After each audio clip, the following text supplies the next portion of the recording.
Hello friends, എല്ലാവർക്കും നമസ്കാരം. നിങ്ങളേവരും കാത്തിരിക്കുന്ന അലീനയുടെ നാളത്തെയും അതുപോലെ തന്നെ നാളത്തെ അല്ലാട്ടോ സോറി ഇനി വരാനിരിക്കുന്ന, അതായത് നാളെ കഥ കാണില്ല. അപ്പം തിങ്കളാഴ്ചയും ചൊവ്വാഴ്ചയും ബുധനാഴ്ചയും വ്യാഴാഴ്ചയും വെള്ളിയാഴ്ചയും ഒക്കെ ആയിട്ട് ഇനിയിപ്പോ അടുത്ത ഒരു നെക്സ്റ്റ് വീക്ക് പ്രമോ തന്നെയാണ് ഞാൻ പറയാൻ പോകുന്നത്. അപ്പൊ ഏതായാലും വിശേഷത്തിലേക്ക് കടക്കാം. ആരെങ്കിലും ആദ്യമായിട്ട് കാണുന്നുണ്ടെങ്കിൽ സബ്സ്ക്രൈബ് ചെയ്ത് വെക്കുക. അതിനോടൊപ്പം നമ്മുടെ വീഡിയോ ഇഷ്ടപ്പെടുന്നവരാണെങ്കിൽ ഒരു ലൈക്ക്, ഒരു ഹൈ ഒക്കെ അടിച്ചിട്ട് കാണാൻ വേണ്ടി ശ്രമിക്കണേ. അപ്പൊ ഇതിന്റെ കൂടെ പറയാനുള്ളത്, നമ്മൾ അപ്കമിംഗ് വിശേഷം റിയൽ സ്റ്റോറി ന്യൂവിനകത്ത് ഇട്ടിട്ടുണ്ട്. അതിന്റെ ലിങ്ക് ഞാൻ ഇതിന്റെ പോസ്റ്റിൽ കൊടുത്തിട്ടുണ്ട്. ആവശ്യമുള്ളവർ പോയി കാണുക, ഇഷ്ടമാണെങ്കിൽ സബ്സ്ക്രൈബ് ചെയ്യുക. അപ്പം ഞാൻ നേരെ വിശേഷത്തിലേക്ക് തന്നെ കടക്കുകയാണെങ്കിൽ, നമ്മുടെ സ്റ്റാൻലിയോട് സത്യങ്ങളൊക്കെ പറഞ്ഞിട്ട് ബാലചന്ദ്രൻ വരികയാണ് നെടുമ്പുരയ്ക്കൽ വീട്ടിലേക്ക്. ഇനി ഏതായാലും നമ്മുടെ സ്റ്റാൻലിക്ക് ഏകദേശം എന്തൊക്കെയോ പകുതി ഒരു ആശ്വാസമായിട്ടോ ഈ പറയുന്ന ബാലചന്ദ്രമേനോട്. നമ്മുടെ മനസ്സിലുണ്ടാകുന്ന ഒരു കാര്യം എവിടെയെങ്കിലും കൊണ്ട് ഇറക്കി വെക്കുമ്പോൾ ഉണ്ടാകുന്ന ഒരു ആശ്വാസം ഉണ്ടല്ലോ, ആ ഒരു ചെറിയ ആശ്വാസം നമ്മുടെ ബാലചന്ദ്രൻ മേനോനായിട്ടുണ്ട്. പക്ഷെ ആ ആശ്വാസം കൊണ്ടുപോയി ഇറക്കി വെച്ച നമ്മുടെ സ്റ്റാൻലിയുടെ അവസ്ഥ ഞാൻ പ്രത്യേകിച്ച് പറയേണ്ടതില്ലല്ലോ. സ്റ്റാൻലിക്ക് ആകെപ്പാട് ഒരു മരവിപ്പാണ്. നമ്മുടെ സ്റ്റാൻലിക്ക് ഒന്നും ചെയ്യാൻ പറ്റുന്നില്ല, ഊണില്ല, ഉറക്കമില്ല. എന്തോ സ്റ്റാൻലിക്ക് വല്ലാത്തൊരവസ്ഥ. തന്റെ പ്രിയപ്പെട്ടവളുടെ കുഞ്ഞ്, അതായത് തന്റെ പ്രിയപ്പെട്ടവളിൽ തനിക്ക് ഉണ്ടായ കുഞ്ഞ്, ആ കുഞ്ഞാണല്ലോ തനിക്ക് നഷ്ടമായതും, പലതും നഷ്ടമായല്ലോ എന്നൊക്കെ ഓർത്തിട്ട് ഒരു സമാധാനവും കിട്ടുന്നില്ല. ഏതായാലും നമ്മുടെ സ്റ്റാൻലിയും ഇറങ്ങി പുറപ്പെടുക തന്നെയാണ് തന്റെ കൊച്ചിനെ കാണാനായിട്ട്, അലീനയെ കാണാനായിട്ട്. ആദ്യമൊക്കെ സ്റ്റാൻലി ഒന്ന് പുറകോട്ട് വലിഞ്ഞു മാറി നിപ്പുണ്ട്. കാരണം കുടുംബം ഉണ്ടല്ലോ, 2 മക്കളുണ്ട് സ്റ്റാൻലിക്ക്, 2 മക്കളുണ്ട്, ഭാര്യയുണ്ട്. ഈ മക്കളും ഭാര്യയുമായിട്ട് അത്രയ്ക്ക് നല്ല ടൈംസിലൊന്നും അല്ല നമ്മുടെ സ്റ്റാൻലി. ഈ പറയുന്ന 2 മക്കളുണ്ടെന്നേ ഉള്ളൂ, അവർക്ക് ചെലവിനെല്ലാം കൊടുക്കുന്നുണ്ടെന്നേ ഉള്ളൂ. പക്ഷെ അവരെ സ്നേഹിക്കാനോ അവരുമായിട്ടൊന്ന് എന്താ പറയാ, ഒരു കുടുംബം നല്ല രീതിയിൽ മുന്നോട്ടേക്ക് കൊണ്ടുപോകാനോ ഒന്നും ഇതുവരെ കഴിഞ്ഞിട്ടില്ല സ്റ്റാൻലിക്കും. ഈ വൈജയുടെ അവസ്ഥ എങ്ങനെയാണോ അതിന്റെ നേരെ അതിനേക്കാൾ ഒന്നും കൂടി കൂടുതൽ ഒരു അവസ്ഥയിലാണ് നമ്മുടെ സ്റ്റാൻലി ഉള്ളത്. ആരോ വിവാഹം കഴിച്ചു, ഒരു പെണ്ണിനെ വീട്ടുകാർ കാണിച്ചു കൊടുത്തു, വിവാഹം കഴിച്ചു, അവരിൽ 2 മക്കളുണ്ടായി എന്നൊക്കെയേ ഉള്ളൂ. അവര് തമ്മിലൊരു വലിയ അടുപ്പവോ ആ ഒരു അറ്റാച്ച്മെന്റ് ആ ഭാര്യയും ഭർത്താവും മക്കളും ആയിട്ടൊന്നും ഇല്ല കേട്ടോ. സ്റ്റാൻലിക്ക് മക്കളെ ഇഷ്ടമൊക്കെയാണ്. ഈ ഭാര്യനെ ഇഷ്ടമാണോ എന്ന് ചോദിച്ചാൽ ഇഷ്ടമൊക്കെ ആയിരുന്നു. ഈ ഭാര്യയുടെ പേര് എൽസമ്മ എന്നാണ്. ഈ എൽസമ്മയുടെ വീട്ടുകാരുമായിട്ടാണ് കൂടുതൽ സഹകരിക്കുകയോ ഒക്കെ ചെയ്യുന്നത്. ഈ പറയുന്ന നമ്മുടെ സ്റ്റാൻലിയുടെ വീട്ടിലേക്ക് വരികയോ അവരുമായിട്ട് സഹകരണം ഒന്നും ഇല്ല. ഇനിയിപ്പോ ഇവർക്കിടയിൽ വേറെ എന്തെങ്കിലും പ്രശ്നം ഉണ്ടോ എന്നും അറിയത്തില്ല, കുടുംബ പ്രശ്നമായിരിക്കുമല്ലോ.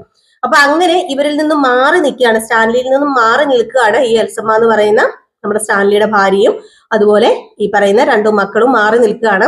അപ്പൊ അതുകൊണ്ട് കൂടുതൽ ഒരു അറ്റാച്ച്മെന്റോ കാര്യങ്ങളോ അവർക്ക് ഇടയിലില്ല. പിന്നെ മക്കളുടെ പഠിപ്പും കാര്യങ്ങളും എല്ലാം വൃത്തിയോടും വെടുപ്പോടും കൂടി കറക്റ്റ് കാര്യങ്ങൾ കൈകാര്യം ചെയ്യുന്നുണ്ട് നമ്മുടെ സ്റ്റാൻലി. അത് മാത്രമേ ഉള്ളൂ. നമ്മുടെ ഈ എൽസമ്മയും അത്രയ്ക്ക് വലിയൊരു ഭീകരമായ ഒരു സ്ത്രീയോ അല്ലെങ്കിൽ പിന്നെ ഭയങ്കര നമ്മുടെ വൈജയന്തിയുടെ അത്രയും ദേഷ്യം അങ്ങനെയുള്ളൊരു സ്ത്രീ ഒന്നും അല്ല ഈ പറയുന്ന എൽസമ്മ. പക്ഷെ എൽസമ്മയ്ക്ക് ഒരു ചേച്ചിയുണ്ട്. എൽസമ്മയുടെ ചേച്ചിയാണ് എൽസമ്മയുടെ കാര്യം എല്ലാം നോക്കുന്നത്. എൽസമ്മയുടെ കാര്യം എന്ന് പറഞ്ഞാൽ എൽസമ്മ ഒന്ന് അനങ്ങണമെങ്കിൽ ഈ ചേച്ചി പറയണം. അപ്പൊ പുള്ളിക്കാരി വിചാരിച്ചാൽ മാത്രമാണ് എൽസമ്മയ്ക്ക് എല്ലാം എസ് മൂളത്തുള്ളൂ. അപ്പൊ അതുകൊണ്ട് കൂടുതൽ അടുപ്പം എൽസമ്മയുടെ വീട്ടുകാരുമായിട്ടാണ്. അങ്ങനെ നമ്മുടെ സ്റ്റാൻലി ഇച്ചിരി മദ്യപാനം ഇച്ചിരി അല്ല, ഓവറായിട്ട് മദ്യപിക്കുന്ന ഒരാളാണ്. ഒരു പെണ്ണിനും അത് സഹിക്കില്ല, ഒരു പെണ്ണും ചിലപ്പോൾ അത് ഉൾക്കൊള്ളാനായിട്ട് കഴിയില്ല. ചിലപ്പോൾ അതുകൊണ്ടൊക്കെ ആയിരിക്കാം, ഈ മദ്യപിക്കുന്നത് കൊണ്ടൊക്കെ ആയിരിക്കാം നമ്മുടെ സ്റ്റാൻലിനെ ഇഷ്ടമല്ലാത്തത്. സ്റ്റാൻലി മദ്യപിക്കാൻ കാരണം തന്നെ നമ്മുടെ വൈജയന്തി നഷ്ടപ്പെട്ടതിൽ പിന്നെയൊക്കെയാണ്. അപ്പൊ അങ്ങനെ മൊത്തം അങ്ങോട്ടും ഇങ്ങോട്ടും കുളമായിട്ട് കിടക്കാണ്. അതെ, ഒരു കുടുംബം കുളം തോണ്ടി അവിടെ ഇരിപ്പുണ്ട് ഇപ്പൊ നമ്മുടെ വൈജയും ബാലചന്ദ്രനും. ഇപ്പൊ എന്തേ അടുത്ത കുടുംബം, ഈ അടുത്ത കുടുംബവും കുളമായിട്ട് നേരത്തെ കിടക്കുന്നതാണ്. ഇവര് തമ്മിൽ വലിയ ടേംസ് ഇല്ലെന്ന് ഞാൻ പറഞ്ഞല്ലോ. അപ്പം നമ്മുടെ സ്റ്റാൻലിക്ക് ഒരു ചെറിയൊരു ഇഷ്ടമല്ല, ഒത്തിരി എന്താ പറയുക, ഒത്തിരി ആഗ്രഹമുണ്ട് അലീനയെ കാണാനായിട്ട്. പക്ഷെ ആദ്യമൊന്നും സ്റ്റാൻലി സമ്മതിച്ചു കൊടുക്കുന്നില്ല. ആ ഒരു രീതിയിൽ തന്നെയാണ് നിൽക്കുന്നത്. സ്റ്റാൻലിയുടെ സ്വഭാവം നിങ്ങൾക്ക് കണ്ടു കാണുമല്ലോ നിങ്ങൾ. ഒരു ഇച്ചിരി ഗൗരവം പിടിച്ചൊരു സ്വഭാവമാണ്. മനസ്സിൽ ഇപ്പം എന്ത് ഒരു അലിവ് തോന്നിക്കഴിഞ്ഞാലും പുള്ളിക്കാരന്റെ മുഖത്ത് അത് കാണത്തില്ല, ഇച്ചിരി ഗൗരവം പിടിച്ചൊക്കെ നടക്കുന്നതാണ്. ഏതായാലും ഇതൊക്കെ കഴിഞ്ഞിട്ട് നമ്മുടെ ബാലചന്ദ്രൻ നേരെ നെടുമുറയ്ക്കൽ എത്തുകയാണ്. അപ്പൊ ഗോവർദ്ധന ചോദിക്കുന്നുണ്ട്, അയ്യോ അത് എന്തൊരു വലിയ വീടാണ്, അത് ഒരു വലിയൊരു 10-12 ഏക്കറിനകത്താണല്ലോ ഇരിക്കുന്നത്. അല്ല ബാലേട്ടൻ ഇവരുമായിട്ട് എന്താ ബന്ധം? ബാലേട്ടൻ അകത്ത് കയറി പോകുന്നത് കണ്ടല്ലോ, എന്താന്നൊക്കെ ചോദിക്കുമ്പോഴത്തേക്കും അതിന്റെ ഗോവർദ്ധന അതൊക്കെ ഞാൻ പറഞ്ഞു തരാം. ഞാൻ ഏതായാലും വന്ന കാര്യം നടന്നിട്ടുണ്ട്. വന്ന കാര്യം മാത്രമല്ല നടന്നത്, ഞാൻ കുറെ കാര്യങ്ങളൊക്കെ എനിക്ക് മനസ്സിലായിട്ടുണ്ട്. ഞാൻ പറഞ്ഞില്ലേ ആ ഭൂതം ഉടനെ തന്നെ ഈ വീട്ടിൽ നിന്ന് ഇങ്ങനെ ഇറങ്ങി പറന്ന് മിക്കവാറും നമ്മുടെ പാല വരെ എത്താൻ ചാൻസ് ഉണ്ട്. ആ ഭൂതം പാലേ വന്നു കഴിഞ്ഞിട്ടുണ്ടെങ്കിൽ ആ ഭൂതം വേറൊരു ഭൂതത്തെ പിടികൂടും. ആ ഭൂതവും ഈ ഭൂതവും ചേർന്ന് ഇനി മൊത്തം ഭൂതത്തിന്റെ കളികളാണെന്നൊക്കെ പറയുമ്പോഴത്തേക്ക് എന്താണ് ബാലേട്ട ഒന്നും മനസ്സിലാവുന്നില്ലല്ലോ, എനിക്കൊന്നും പിടികിട്ടുന്നില്ലല്ലോ എന്ന് പറഞ്ഞപ്പോഴത്തേക്കും, അല്ല ഇനിയിപ്പം ബാലേട്ട ആ പുള്ളിക്കാരന് കേണനാണെന്ന് പറഞ്ഞായിരുന്നു, അവിടുത്തെ ആ വീട്ടുകാരനെ എന്നോട് പറഞ്ഞിട്ടുണ്ടായിരുന്നു. ആ വീട്ടിലെ പുള്ളിക്കാരൻ സ്റ്റാൻലി കേണലാണെന്ന് പറഞ്ഞിട്ടുണ്ടായിരുന്നു. അപ്പം എനിക്കൊരു സംശയം തോന്നി. ഈ പറയുന്ന ബാലേട്ടന്റെ അളിയനും കേണലാണല്ലോ, നമ്മൾ കേണലിനെ കണ്ടിട്ടാണല്ലോ വന്നത്, റിട്ടയർഡ് കേണലാണല്ലോ ഗംഗാധര മേനോനും. അപ്പൊ അവര് തമ്മിൽ എന്തെങ്കിലും കണക്ഷൻ കാണില്ല എന്നൊക്കെ ചോദിച്ചപ്പോ, എന്റെ ഗോവർത്തന, നീ ചുമ്മാ തല പുകയ്ക്കേണ്ട ഒരാവശ്യവും ഇല്ല, നീ തല പുകയ്ക്കേണ്ട കേസല്ല ഇത്. ഇത് ഇനിയിപ്പൊ ഞാൻ പുകയ്ക്കാനുള്ളത് ഇട്ട് കൊടുത്തിട്ടുണ്ട്, അവരുടെ തലയൊക്കെ കിടന്ന് പോഞ്ഞോളും. ഇനിയിപ്പൊ നമ്മൾ ഫ്രീ ആയി, ഇപ്പൊ ഞാൻ ഇനിയിപ്പൊ ഫ്രീ ആയി, ഇനിയിപ്പൊ പുകയാനുള്ളവർ കിടന്ന് പോകട്ടെ എന്നൊക്കെ പറഞ്ഞു. ഏതായാലും ഗോവർദ്ധന് കൂടുതൽ ചോദിക്കാൻ പറ്റില്ലല്ലോ നമ്മുടെ ബാലചന്ദ്രനോട്, ഗോവർദ്ധനും കൂടുതൽ ചോദിച്ചുമില്ല. അങ്ങനെ നമ്മുടെ ബാലചന്ദ്രൻ മേനോൻ വീട്ടിലെത്തിയ ഉടനെ തന്നെ അലീന വന്നു, ഡോറ് തുറന്നു. ആ അച്ഛനാണോ എന്ന് ചോദിച്ച് അച്ഛനെ കയറ്റി ഇരുത്തിയപ്പോ, അച്ഛൻ എന്താ വേണ്ടത്, എന്താ കഴിക്കാനോ കുടിക്കാനോ എന്താ വേണ്ടതെന്ന് ചോദിച്ചപ്പോഴത്തേക്കും, അത് പിന്നെ മോളെ സ്ട്രോങ് ആയിട്ട് എനിക്ക് ഒരു കോഫി എടുത്തോളാൻ പറഞ്ഞു. കോഫിയോ? സാധാരണ അച്ഛൻ കോഫി കുടിക്കാറുള്ളതല്ലല്ലോ, അച്ഛൻ സാധാരണ ഗ്രീൻ ടീയോ അപ്പൊ അങ്ങനെ എന്തേലും ഒക്കെ ആണല്ലോ, ലെമൺ ജ്യൂസ് ഒക്കെ ആണല്ലോ കുടിക്കുന്നത്. പിന്നെ ഇതിന് സ്ട്രോങ് ആയിട്ടൊരു ചായ പതിവില്ലാതെ എന്ന് ചോദിച്ചപ്പോഴത്തേക്കും, ഇനി അങ്ങോട്ടേക്ക് പതിവില്ലാത്ത കാര്യങ്ങളൊക്കെയാ മോളെ നടക്കാൻ പോകുന്നെന്ന് പറഞ്ഞപ്പം, അച്ഛൻ ഞാനൊരു കാര്യം ചോദിക്കട്ടെ, അച്ഛൻ എവിടെയാ പോയത്, സത്യം പറ. അത് പിന്നെ ഞാൻ ഇപ്പൊ അതിനെക്കുറിച്ച് പറയുന്നില്ല, ഏതായാലും നിനക്ക് വേണ്ടി തന്നെയാ പോയതെന്ന് നിന്റെ മനസ്സിലൊരു ധാരണയുണ്ടല്ലോ, നീ അങ്ങനെ കരുതിയാ മതി. ഇനിയിപ്പൊ ഞാൻ വിശദീകരിച്ച് ഇപ്പൊ പറയുന്നൊന്നുമില്ല. ഏതായാലും ഞാൻ പോയ കാര്യം നടന്നു കഴിഞ്ഞു. ഞാൻ ഒരാളെ കാണാൻ വേണ്ടി പോയതാണ്, അയാളെ കണ്ടു കഴിഞ്ഞു. എനിക്ക് ഒന്ന് ഫ്രഷ് ആകണം മോളെ, ഞാൻ ഫ്രഷ് ആയിട്ട് ഇപ്പൊ വരാം, എനിക്ക് സ്ട്രോങ് ആയിട്ട് ഒരു ചായ എടുക്കാൻ പറഞ്ഞു. ഏതായാലും കയറിപ്പോയി, നമ്മുടെ ബാലചന്ദ്രൻ മേളിലേക്ക് കയറിപ്പോയി. അപ്പൊ ഈ ഒരു ടൈമിലൊക്കെ ആട്ടോ ബബിതയും അതുപോലെ കൃഷ്ണയൊക്കെ സ്കൂൾ വിട്ട് വരുന്നത്. അപ്പൊ അവിടെ നമ്മുടെ രോഹിത് ഉണ്ടായിരുന്നു. അപ്പൊ രോഹിത്തും ചോദിക്കുന്നുണ്ട് അച്ഛൻ എവിടെ പോയതാന്ന് ചോദിക്കുമ്പോഴത്തേക്കും, കുറച്ച് ആവശ്യം ഉണ്ടായിരുന്നു മോനെ, അതിനു വേണ്ടി പോയതാ. അല്ല നിങ്ങളുടെ ട്രിപ്പൊക്കെ എങ്ങനെയുണ്ടായിരുന്നു, രേവതിക്കുട്ടിയുടെ അടുത്ത് പോയിട്ട്?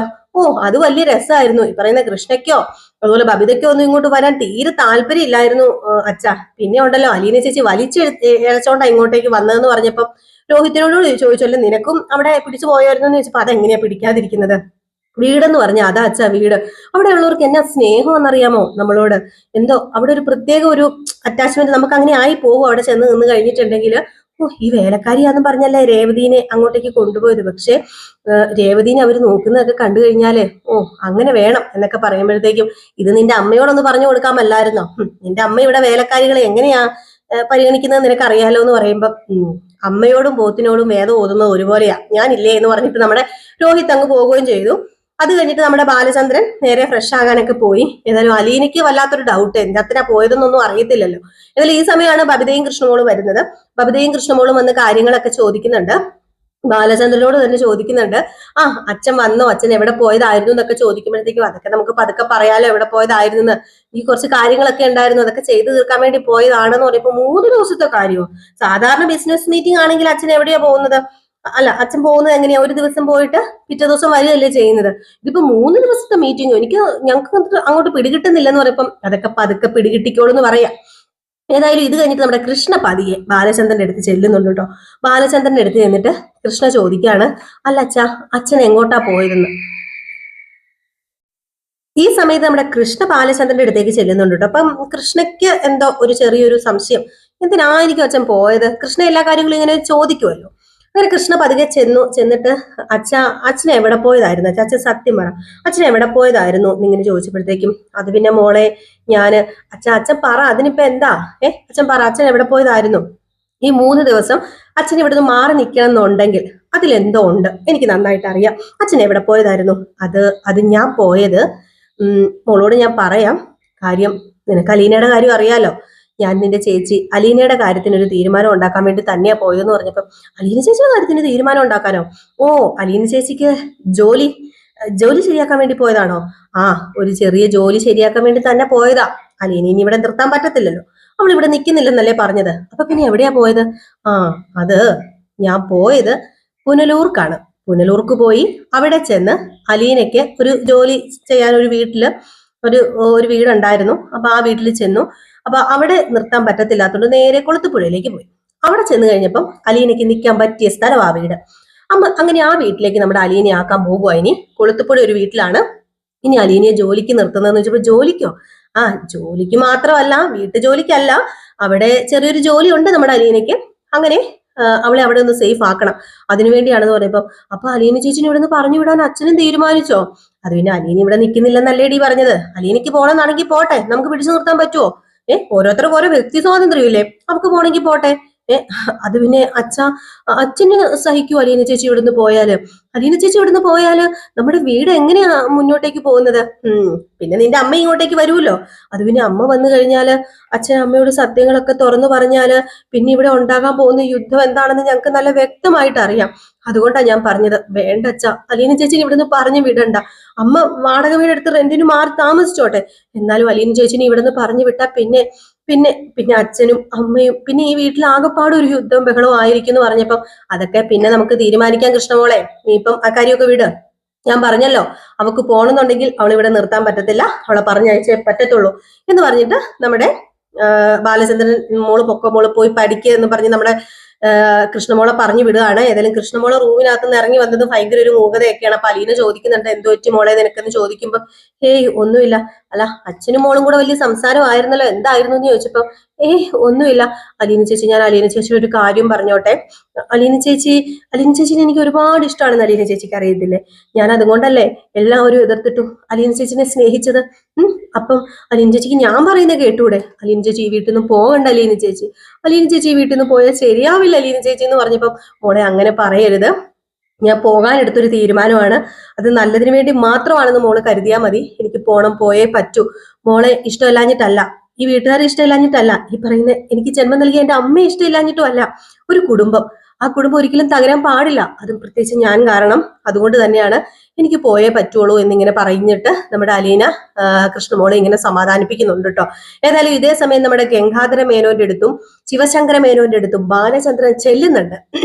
എന്നിട്ട് അയ്യോ ഒരു ഒന്നൊന്നര സീനാണ് കേട്ടോ അത്, നിങ്ങൾ മിസ് ചെയ്ത് കളയരുതേ. ഞാൻ സ്റ്റാൻലിനെ കണ്ടു, സ്റ്റാൻലി പറഞ്ഞ കാര്യങ്ങൾ സഹിതം ഗംഗാധര മേനോനോട് നമ്മുടെ ബാലചന്ദ്രൻ പറയുന്നുണ്ട്, നിങ്ങൾ ഇത്രയ്ക്ക് ക്രൂരത നിറഞ്ഞ ആൾക്കാരായിരുന്നു എന്ന് ഞാൻ കരുതിയിരുന്നില്ല. നിങ്ങളെ ക്രൂരതയുടെ തനി രൂപമാണ്, നിങ്ങളുടെ കുടുംബം അത്ര മാത്രമാണ് ഇപ്പം നിങ്ങളുടെ കുടുംബം അത്രമാത്രം വെറുക്കുകയാണ് ഞാൻ, അറപ്പാണ് എനിക്ക് നിങ്ങളോട് എന്നൊക്കെ പറഞ്ഞിട്ട് കുറെ ഡയലോഗ്സ് ഒക്കെ ഇറക്കുന്നുണ്ട്. അതുപോലെ തന്നെ എന്തിനായിരുന്നു ഒരു ചണ്ടിയെ എന്റെ തലയിൽ കെട്ടിവെച്ചത്, അതുകൊണ്ട് നിങ്ങൾക്ക് എന്തു ഗുണമാണ് ഉണ്ടായത്? അവളെ ഈ വൈജയന്തി അല്ല, അവൾക്ക് വേറൊരു മുഖം ഉണ്ടായിരുന്നു.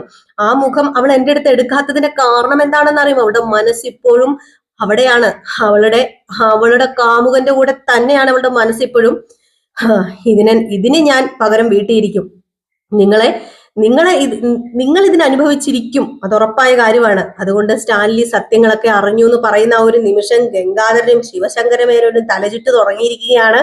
ഏതായാലും മറഞ്ഞിരുന്ന കുറെ സാധനങ്ങള് ഇനി തോണ്ടിക്കിള്ളി എടുത്തോണ്ട് വരികയാണ്. വൈജ ഇതൊക്കെ അറിഞ്ഞു കഴിഞ്ഞാൽ എന്താ ചെയ്യാനാ പോകുന്നതെന്ന് നല്ല വ്യക്തമായ ധാരണ ഗംഗാധരനും ശിവശങ്കരമേനോനും ഉണ്ട്. അതുകൊണ്ട് മാക്സിമം എല്ലാം മറച്ചു വെക്കാൻ തന്നെയാണ് ശിവശങ്കരമേനോനും ഗംഗാധരമേനോനും ഒക്കെ ശ്രമിച്ചുകൊണ്ടിരിക്കുന്നത്. ഏതായാലും വൈജി ഇപ്പോഴൊന്നും അറിയില്ല, ഇത് കാത്തിരുന്ന് തന്നെ കാണാം. നമ്മുടെ സ്റ്റാൻലി ഇങ്ങോട്ടേക്ക് വരുവാണ് പാലയ്ക്ക്, ഇപ്പൊ കാത്തിരുന്ന് തന്നെ കാണാം കേട്ടോ. അപ്പൊ എല്ലാവരും കാത്തിരിക്കുക. അതായത് നമ്മളിപ്പോ ഇട്ടിരിക്കുന്നത് ഇനി വരാനിരിക്കുന്ന അടുത്ത ആഴ്ചയിലെ കഥയാണ് കേട്ടോ ഇപ്പൊ ഇട്ടിരിക്കുന്നത്. ഇനിയിപ്പോ നമ്മൾ അപ്കമിംഗ് വിശേഷം നിങ്ങൾക്ക് കേൾക്കണമെങ്കിൽ ഞാൻ ആദ്യമേ പറഞ്ഞതുപോലെ റിയൽ സ്റ്റോറി ന്യൂവിനകത്ത് പോയാൽ മതി കേട്ടോ. അപ്പൊ ടാറ്റ ബൈ ബൈ, ലൈക്ക് ചെയ്യാനും ഹൈപ്പ് ചെയ്യാനും ഒന്നും മറക്കരുത്.